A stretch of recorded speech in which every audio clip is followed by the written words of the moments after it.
Good morning, Professor Mallen. My name is Yaz from MediRoots. Thank you so much for joining us. Could you please tell us a bit about yourself?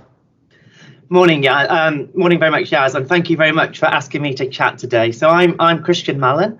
I'm a GP in North Staffordshire, and I'm also very privileged to be the head of Keele Medical School.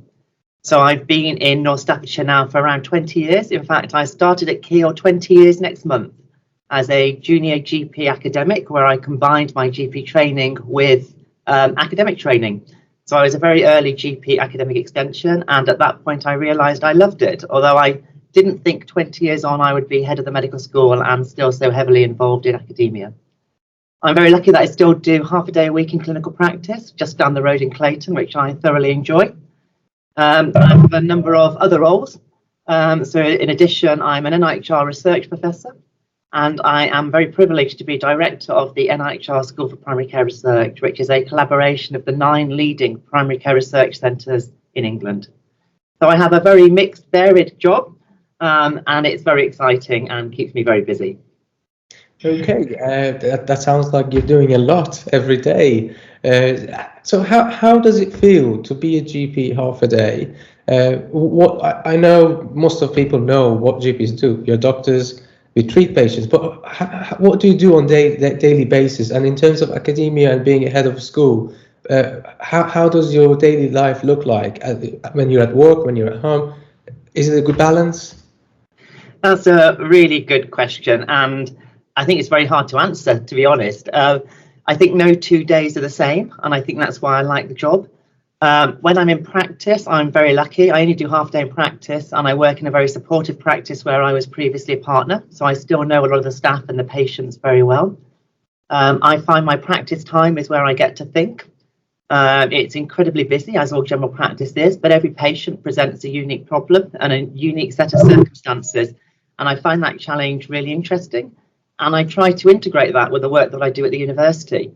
I think a GP that knows the answer to every question is a very unusual beast. I find that when I'm asked questions by patients, I often don't know what the evidence is because there is no evidence, and I find that then really useful in terms of informing my research activity. So some of our biggest studies at Keele University have been linked very closely to patient questions.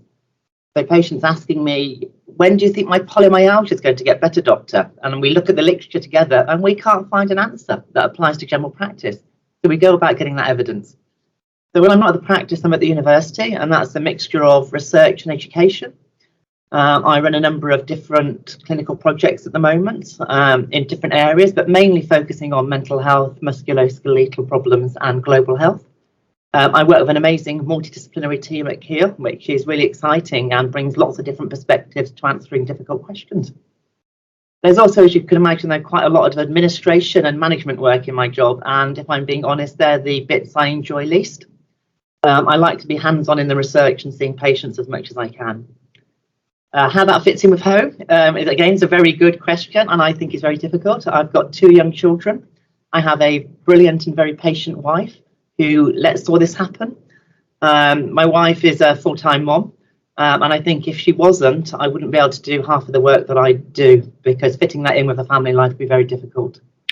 My 7-year-old daughter is very good at telling me to turn off the computer, though. She's very good at when it's time to spend time with dad and dad to stop working. So she's very fond of taking my phone away. Yeah. So, sorry about that. No, it's all right. It's all right. So it sounds very exciting, both academia and being a clinician. So what are the benefits, in your opinion, to being a GP, and what are the benefits of doing research as a personal satisfaction? How do you define the benefits? I think I knew early on in medical school that I would be a GP because I loved every speciality that I went through at the hospital and in general practice. And there was no other job that would combine all those different bits. I simply couldn't imagine being a doctor and not seeing children, or not seeing pregnant women, or not seeing older people. And so general practice was a very natural environment where I could merge all those different components together. So I thought I always was going to be a GP. The thing I like about academia is that it's kind of boundless in what you do. There are no boundaries. doctors and patients and their families have hundreds of questions that we just don't know the answers to. And I think a scientific inquiring mind, which doctors have, very much want to go about answering those questions and addressing those challenges. So for me, I like the combination of working with multidisciplinary group of people. I like having really close connections to my patients, both in clinical practice and in research. And I like doing lots of different things. I think I would get bored if I spent all day doing the same procedure, for example. So, and I'm not skilled enough practically to be able to do that.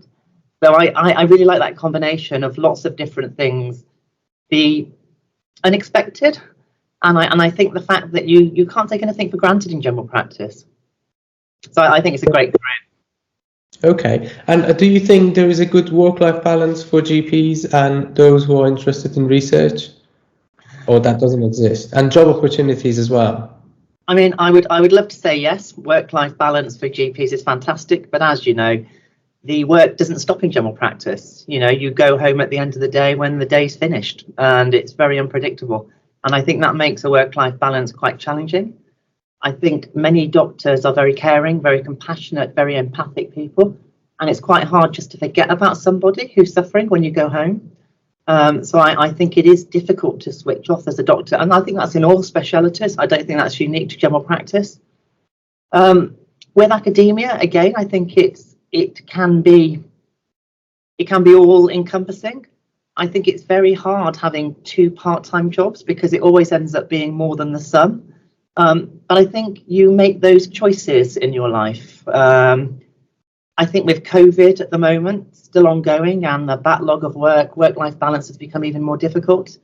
But I think it's important that you try to find downtime, where you try to have protected time away from work with your family, with your friends, maintaining your hobbies. I wish I had some smart answers and clever solutions. I don't think I do it very well. I'm fairly confident my friends and family would tell me I'm terrible at it. But saying that, I'm very much looking forward to a holiday next week and switching off the computer and spending some time with my friends. I'm sure you do.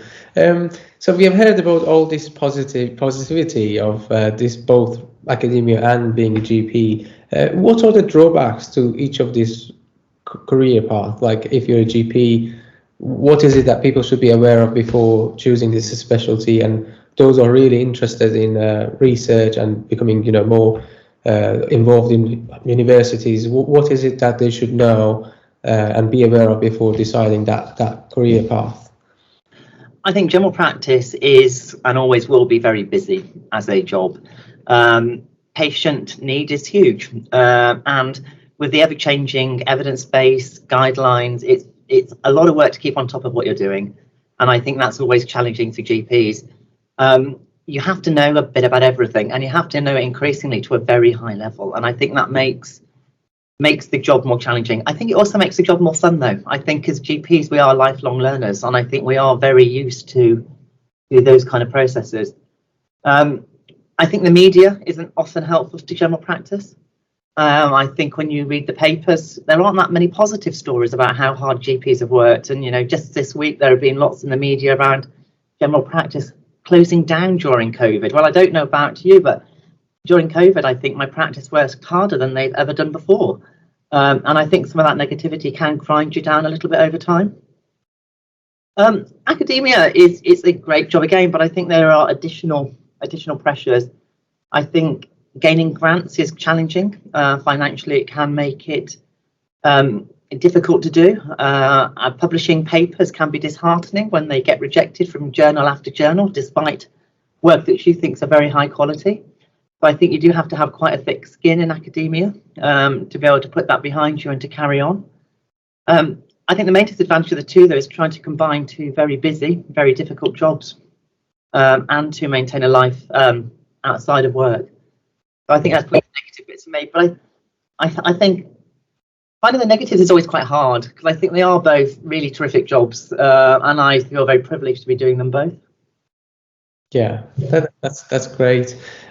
So what are the requirements for both these roles in terms of personality traits? Do you believe anyone can do these jobs, or it's not for everyone? No, I genuinely think anybody could have both an academic role and a job in general practice. I think Patients aren't standardized. If you had a standardized patient, you could have a standardized doctor. But patients aren't standardized. Different patients like different traits from their doctors. Different groups of people work differently together. And so I think it's really important that we have a really broad, diverse group of people working in general practice. Otherwise, I don't think we truly can meet the needs of our patients. And I think general practice is getting there in terms of diversity, which I think is great. Academia, again, I think they're having the same kind of person doing a job will give you the same kind of outputs. And I think what we're increasingly realizing is that we do need diversity. Diversity makes us stronger.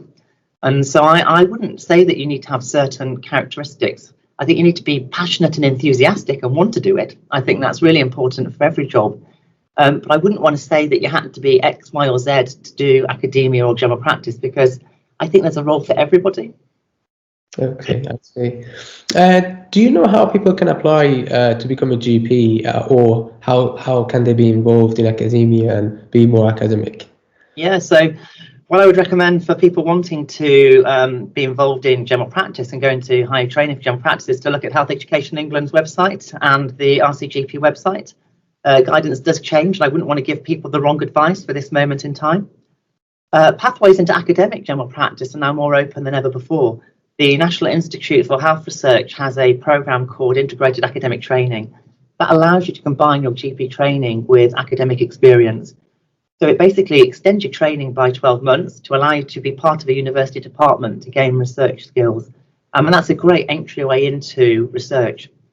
The NIHR also have other fellowships which are available to them.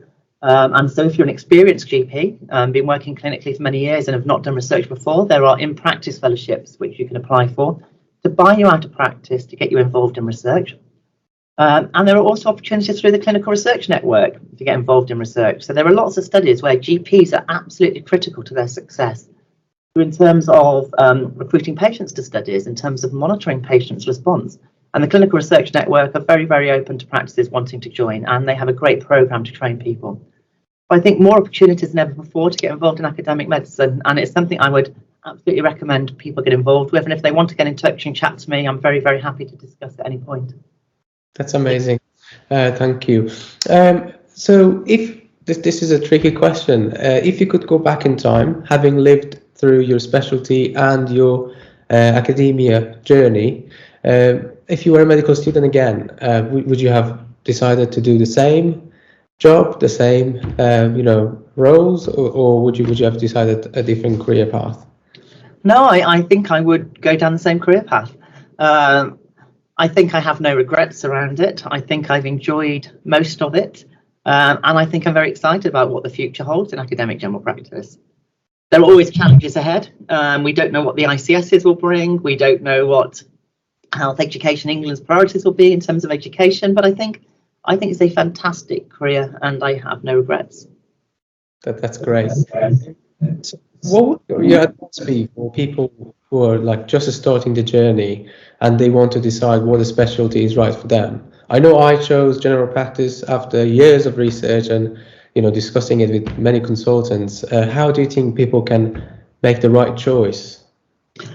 I think there often isn't a right choice, and I think people's choices change over their careers, and I think that's not a bad thing. People shouldn't worry about that. I think the thing that's great about general practice is that we have people entering at lots of different stages of their career, and I think they bring different experience, different leadership skills, a range of diversity, which is really important for general practice. I think trying speciality is really important. I think it's very hard to know that you want to be an ophthalmologist unless you've done some ophthalmology. So I would say, to speak to people, to get some mentorship. Don't be afraid to ask questions. These are really important decisions that you make in your life, and if you make a decision and it's the wrong decision, don't worry about it. There's lots of ways to get back into medicine, into different career pathways. I think people think sometimes that, because I've started specialist training in surgery, I have to complete it now.